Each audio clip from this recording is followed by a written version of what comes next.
Hi everyone, my name is Kayla Wiedmann and today I will be presenting my Doctor of Nursing Practice project titled Improving Nurse Handoff Efficiency and Patient Safety Using IPASS and Care Models. I would first like to acknowledge my committee members, including my chair, Dr. Robin Hendricks, my second reader, Dr. Sarisa Moore, and my community member, Rachel Weiner, for their support and guidance throughout this project. Nurse-to-nurse handoff is one of the most routine processes in healthcare, yet it is also one of the most vulnerable points of communication breakdown. The Joint Commission reports over 60% of sentinel events are related to communication failures, many of which occur during transitions of care. On Unit 3 North, prior to this project, handoff practices were inconsistent and largely dependent on individual nursing preference. Some nurses gave very detailed reports, while others provided minimal information. This variability created several issues. First, important clinical information could be missed or delayed, directly impacting patient safety. Second, prolonged report times contributed to incidental overtime, which affects both staffing costs and nursing satisfaction. And third, frequent interruptions and lack of structure created frustration among staff. So this project aimed to address both patient safety and workflow efficiency by implementing a standardized handoff process using both the IPASS and CARE communication tools. The literature supporting this project is both extensive and consistent, but it is important to understand not just the findings, but the type and strength of evidence behind them. Much of the research on nursing handoff falls into quasi-experimental and observational study designs. These are considered moderate to strong levels of evidence in quality improvement because they evaluate interventions in real-world clinical settings. Randomized controlled trials are limited in this area due to practical and ethical challenges of randomizing communication practices. However, several large quasi-experimental studies have demonstrated statistical significant reductions in adverse patient events following implementation of structured handoff tools. In addition to primary studies, there are systemic reviews and umbrella reviews that synthesize findings across multiple studies. These reviews consistently show improvement in communication accuracy, patient safety outcomes, and workflow efficiency. Qualitative studies also contribute to evidence by identifying barriers such as interruptions, lack of structure, and inconsistent expectations between nurses.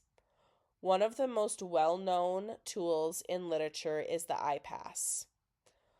Large, multi-center studies have shown a 23% reduction in medical errors and a 30% reduction in preventable adverse events. Bedside handoff has also been shown to improve patient satisfaction and safety outcomes. However, an important nuance in the literature is that bedside handoff alone can be inefficient if not structured. This is where combining structured tools such as the IPASS with communication framework and the CARE becomes particularly valuable.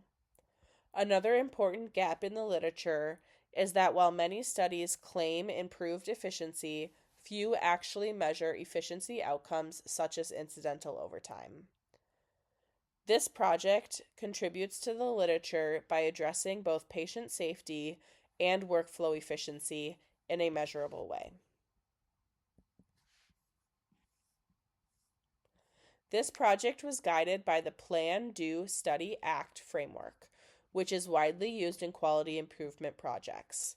In the plan phase, the problem of inconsistent handoff practices was identified through staff feedback, observation, and baseline data. The intervention was then designed using the IPASS and CARE to directly target those issues. In the Do phase, the intervention was implemented. This included staff education, electronic medical record integration of the IPASS tool, and an introduction of the care model at the bedside. In the study phase, outcome data were collected and analyzed to determine the impact of the intervention. And finally, in the ACT phase, the findings were used to determine sustainability and potential expansion. What makes this framework valuable is that it allows for continuous refinement of the intervention over time rather than treating it as a one-time change. This project used a quasi-experimental pre-post design, which is commonly used in quality improvement initiatives. It was conducted on a mixed acuity unit, including ICU and telemetry patients. The unit was made up of 8 ICU beds and 10 telemetry beds. It's important to note that if the ICU was not full of ICU patients, the unit was used for overflow telemetry and med-surg patients. The intervention included both a structured written handoff using IPASS and a structured bedside communication model using CARE. Staff completed mandatory education, and reinforcement strategies were used to support the implementation. This design was selected because it allows for evaluation of practice changes in real clinical environments without disrupting workflow. The intervention was designed to address both informational and interpersonal components of handoff. It combined the structured written communication tool with a structured bedside communication model to create a standardized workflow.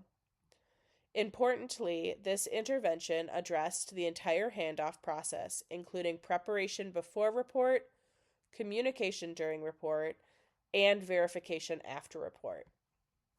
The goal was to improve consistency, reduce variability, and enhance both efficiency and patient safety. The IPASS framework structured the written component of the handoff process.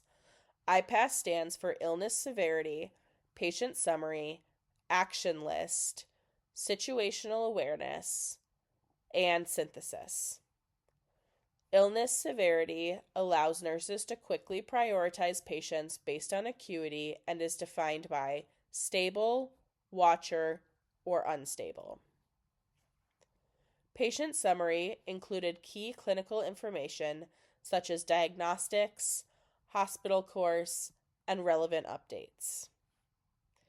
The action list outlined tasks that needed to be completed on the next shift, reducing the risk of missed care. Situational awareness provided contingency planning using if-then scenarios. Finally, synthesis by the receiver ensured closed-loop communication, and this was completed following the bedside component of the report. A key component of the intervention was that the IPASS tool was completed prior to shift change and integrated into the electronic medical record. This allowed for the oncoming nurse to review the report ahead of time, reducing interruptions and improving efficiency. On the right side of this slide, you will see an example of the IPASS handoff template and what it looks like when it's printed out for the oncoming shift. Much of this information is pulled automatically from the electronic medical record, including updated labs, updated assessment, patient history, patient attending code status. All of that information is automatically incorporated with the information that the oncoming nurse entered into the IPASS in the electronic medical record. The care model structured the bedside communication portion of the handoff. Rather than focusing on detailed clinical information at bedside, the care model emphasizes patient engagement and communication. This includes connecting with the patient, asking for input, responding to concerns, and demonstrating empathy. This approach prevents bedside report from becoming overly long and inefficient. Additionally, bedside handoff includes critical safety checks such as verifying medication, assessing lines and drains, and ensuring safety measures are in place. This allows the oncoming nurse a time to visually assess the patient and identify any immediate concerns.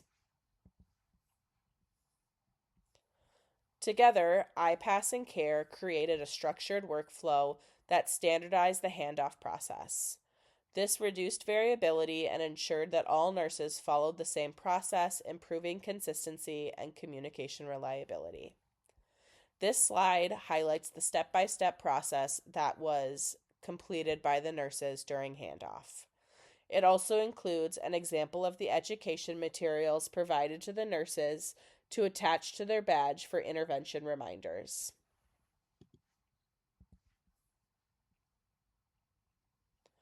I want to take a moment to highlight the role of education materials because this was a critical component of our implementation. While staff completed a 30-minute training session, education alone is rarely enough to change practice. To support implementation, visual materials were placed throughout the unit, including posters, badge cards, as you saw in the last slide, and reminders at the nursing station.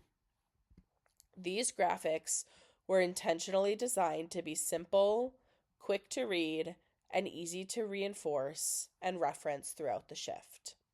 For example, the IPASS poster clearly outlined each section of the handoff and in a structured format and provided definitions of each component of the IPASS.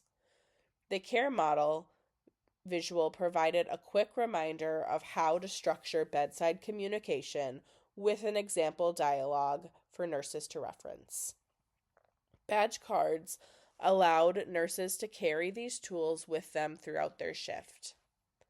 These materials acted as real-time prompts, reinforcing the intervention during actual practice. From a behavior change perspective, this is critical because it bridges the gap between learning and doing.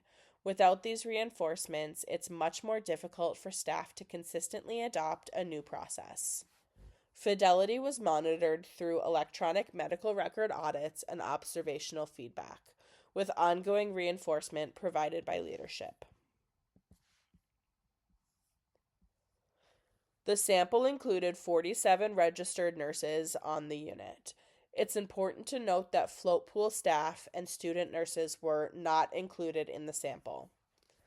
The unit itself is an 18-bed acuity unit with both ICU and telemetry patients. It averages approximately 126 patient days per week if each of the beds are filled 24/7, which is consistent with the staffing of this unit. Data were collected over a total of 21 weeks, including 10 weeks pre-intervention and 11 weeks post-intervention. The unit of analysis was weekly aggregated data, meaning individual patient or nurse-level data was not used. Due to the small sample size and non-normal distribution of the data, a non-parametric statistical test was selected. Specifically, the Mann-Whitney U-test was used to compare differences between pre- and post-intervention periods. The two primary outcome variables were incidental overtime minutes, defined as number of minutes worked past a routine scheduled shift, and adverse patient events, which included falls, medication errors, and hospital-acquired skin injuries. Now I will walk through the results, starting with incidental overtime. Before the intervention, overtime ranged widely from approximately 118 minutes to over 1,600 minutes per week. After the intervention, the range narrowed to approximately 427 to 1,104 minutes per week. Statistically, there was no significant difference with a p-value of 0.44. However, I want to focus on the graph displayed here. The graph shows the frequency distribution of overtime minutes across both time periods. On the x-axis, you will see ranges of overtime minutes, and on the y-axis, you will see how often these ranges occurred. What is important to notice is that the pre-intervention period, the data is widely spread out, indicating high variability. There are more extreme values, including a high or very high weekly overtime weeks. In contrast, the post-intervention distribution is more clustered, indicating reduced variability. This suggests that while total overtime did not statistically decrease, the workflow became more consistent and predictable. From a clinical standpoint, this is meaningful because consistency improves staffing reliability and reduces unpredictability in the workflow. Now we will look at adverse patient events. Pre-intervention events ranged from 0 to 5 events per week, while post-intervention, this decreased to a range of 0 to 3 events per week. The p-value was 0.06, which approaches statistical significance. Looking at the graph, this again shows a frequency distribution. In the pre-intervention period, there are more weeks with higher number of events. In the post-intervention period, there are fewer high event weeks and more weeks with 0 or low events. This visual trend supports the idea that patient safety improved following implementation. Even though the results are not statistically significant, they are clinically meaningful. A reduction in adverse events, even small, represents improved patient outcomes. There are several limitations that we need to consider. First, the sample size was small, which limits statistical power. Second, the project was conducted on a single unit, which may limit generalizability. Third, the implementation period was relatively short. Additionally, there were potential confounding variables such as staffing changes, patient acuity, and census fluctuations, which may have influenced these outcomes. I would like to note that during the pre-intervention phase, the data was collected in the summer, whereas the post-intervention data was collected in the fall into early winter, and ICU censuses are higher in the fall and winter due to the onset of influenza season. The findings of this project highlight several important points. First, standardized communication improves consistency. Before the intervention, handoff practices varied widely between nurses. After implementation, the process became more structured and predictable. Second, while statistical significance was not achieved, the trends observed are clinically meaningful. The reduction in variability of outcomes suggests improved workflow organization. The near significant reduction in adverse events suggests improved patient safety. These findings align with the existing literature, which consistently demonstrates improvements in communication and safety outcomes following structured handoff implementation. Another important consideration is the role of sample size and time frame. With only 21 total observations, the study may have been underpowered to detect statistical significance. If the intervention were implemented over a longer period or across multiple units, it is possible that statistical significance would have been achieved. Additionally, several external factors may have influenced results, including staffing changes, patient acuity, and census variability discussed within the limitations. Despite these limitations, the intervention demonstrated feasibility and was successfully integrated into clinical practice. This is an important outcome in quality improvement because sustainability is often more valuable than statistical significance alone. This project has several important implications for nursing practice. Standardized communication tools like IPASS and CARE can improve the reliability of information transfer during handoff, which directly impacts patient safety.